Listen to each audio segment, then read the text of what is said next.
nothing. I'm a fucking actor. किसी भी movie का एक्टर किचन के उस इंग्रेडिएंट और स्टफ की तरह होता है जिनके बिना कोई भी बावर्ची चाहे वो कितना भी अच्छा क्यों ना हो भोजन नहीं बना सकता। इसलिए भले ही डायरेक्टर फिल्म का करता धरता ही क्यों ना हो, विदाउट एक्टर वो कुछ भी नहीं। तो वहीं दूसरी ओर डायरेक्टर किसी भी फिल्म के रचनात्मक नेतृत्व करता होते हैं जो उस पटकथा की कल्पना करते हैं, साथ ही अभिनेताओं और तकनीकी दल को उनकी कल्पना को पूरा करने के लिए मार्गदर्शन भी देते हैं। हालांकि एक निर्देशक किसी अभिनेता के वास्तविक प्रदर्शन को नियंत्रित नहीं कर सकता, लेकिन वो ये समझकर कि वो अभिनेता कैसे काम करता है उसको अपना सर्वश्रेष्ठ प्रदर्शन देने में मदद कर सकता है। मैंने पिछले कम्युनिटी पोल में पूछा था कि एक एक्टर और एक डायरेक्टर में कौन ज्यादा इंपॉर्टेंट है, जिसमें कुछ दोस्तों के कमेंट आते हैं जिनका कहना था कि एक डायरेक्टर ज्यादा इंपॉर्टेंट है। और कहीं ना कहीं ये सही भी है, पर पूरी तरह से नहीं, क्योंकि एक वक्त पर मुझे भी ऐसा ही लगता था। पर जब मैंने इस वीडियो की स्क्रिप्टिंग शुरू की और चीजों को एनालिसिस करना शुरू किया तब मुझे कुछ ऐसा मिलता है जिनकी तरफ हमारा ध्यान अमूमन नहीं चाहता। तो आगे बढ़ने से पहले मैं हूं राकेश कुमार और आप देख रहे हैं बिहाइंड द 70mm, जहां आज की चर्चा रहेगी कि एक निर्देशक और एक अभिनेता में कौन ज्यादा महत्वपूर्ण है।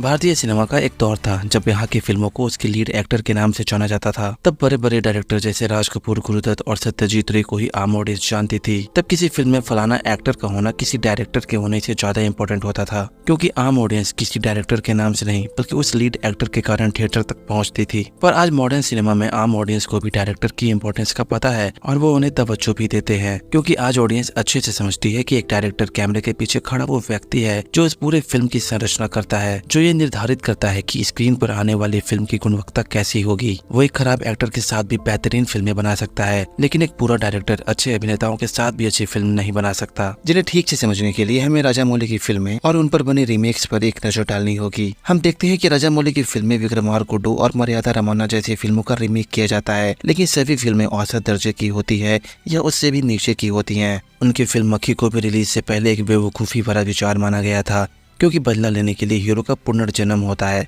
एक मक्खी बनकर, जो सुनने में बहुत ही बचकाना लगता है। लेकिन फिल्म सुपरहिट रही और वीरेंद्र सुदीप को उनकी भूमिका के लिए राष्ट्रीय पहचान भी मिलती है। लेकिन इस बार किसी और डायरेक्टर ने इसका रीमेक नहीं किया, क्योंकि उनको डर था कि वो राजामौली जैसी शानदार फिल्में नहीं बना पाएंगे। यहाँ एक डायरेक्टर ही है जो मक्खी जैसे अटपटे कहानी में ऑडियंस को बिलीव करवाता है। अंत में एक डायरेक्टर को साफ साफ कहा जाए कि कोई अभिनेता अपने काम में खराब है तो वो 100 टेक लेने के बाद उससे बेहतर परिणाम दे सकता है, और अगर वो फिर भी असफल होता है तो वो स्क्रिप्ट में कुछ बदलाव कर सकता है या दूसरे अभिनेताओं की मदद ले सकता है। वो फिल्म का एंगल भी चेंज कर सकता है या स्मार्ट कट का यूज कर सकता है। अगर डायरेक्टर वाकई अच्छा है अपने काम में तो उसे स्टोरी, प्लॉट और विषय की गहरी समझ होती है। एक डायरेक्टर कितना इंपॉर्टेंट है इसका अंदाजा आप इस बात से लगा सकते हैं कि जब किसी मूवी के फिल्मिंग के दौरान डायरेक्टर को बदला जाता है तो पूरी फिल्म बिल्कुल अलग दिखाई देने लगती है, भले ही उसके क्रू और कलाकार वही रहे। और इसका बेहतरीन एग्जाम्पल है जॉस व्हीडन की जस्टिस लीग। और बात एक्टर्स की करे तो एक अभिनेता के इम्पोर्टेंस को समझने के लिए सबसे पहले हमें ये समझना होगा कि एक एक्टर होता क्या है, वो कैसे किसी डायरेक्टर के काम को और आसान बना देता है अपने इम्प्रोवाइजेशन या बेहतरीन डायलॉग डिलीवरी टाइमिंग से,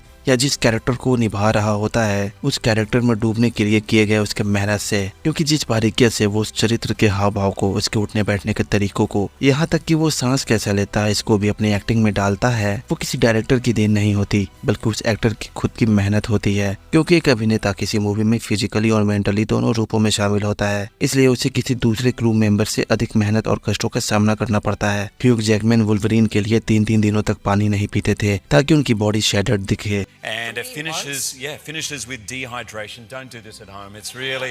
रामलीला के इस गाने के लिए दीपिका को भी 30 किलो का घाघरा पहनना पड़ा था, जिसमें उनको चोटें भी आई थी। जैंगो अनचेंड के सीन में डिकैप्रियो के हाथ में सच में ग्लास फूट गया था, पर उन्होंने चेहरे पर बिना शिकन के अपनी एक्टिंग जारी रखी थी। फिल्मों के अस्तित्व में आने से पहले नाटक हुआ करता था और नाटक में सिर्फ अभिनेता होते थे, कोई कैमरा नहीं, कोई संपादन नहीं और न ही कोई VFX और CGI। दुर्भाग्य से ऐसी कई बेहतरीन फिल्में हैं जो व्यावसायिक रूप से असफल हो जाती हैं। ऐसी शानदार फिल्मों का क्या फायदा जिसे कोई नहीं देखता। अभिनेता आमतौर पर अधिक प्रसिद्ध होता है, जिसके कारण वो आम ऑडियंस को भी फिल्म देखने के लिए आकर्षित करता है। स्क्रीन पर किरदारों और कहानियों को जीवंत करने के लिए उनका अभिनय करना बहुत जरूरी है। मानव व्यवहार के स्पेक्ट्रम में प्रेमपूर्ण, महान और बहादुर से लेकर घटिया, भ्रष्ट और हत्यारे तक रूपों में अभिनय करना एक व्यक्ति के लिए चुनौतीपूर्ण होता है। अक्सर किसी नॉवेल या बुक पर फिल्म बनाई जाती है, जैसे कि हैरी पॉटर, और ऐसी फिल्मों में नए कलाकारों को कास्ट किया जाता है क्योंकि उस नॉवेल के पास पहले से ऑडियंस होती है जो उस फिल्म को देखती है। ऐसे में यहाँ किसी बड़े और अच्छे एक्टर का होना ज्यादा मायने नहीं रखता, पर तब क्या जब कहानी बिल्कुल नहीं होती है, तो ऐसे में उस कहानी को उसके सही ऑडियंस तक पहुँचाने के लिए बड़े अभिनेताओं की जरूरत पड़ती है, क्योंकि उन एक्टर्स के पास पहले से ही ऐसी ऑडियंस होती है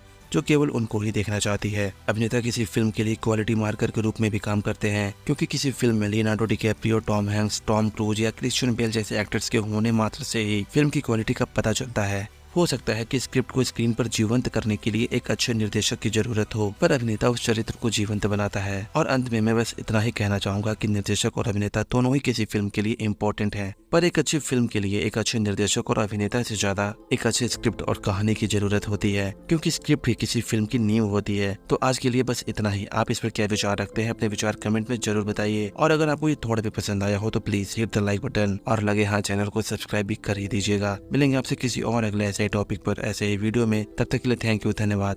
वंदे मातरम।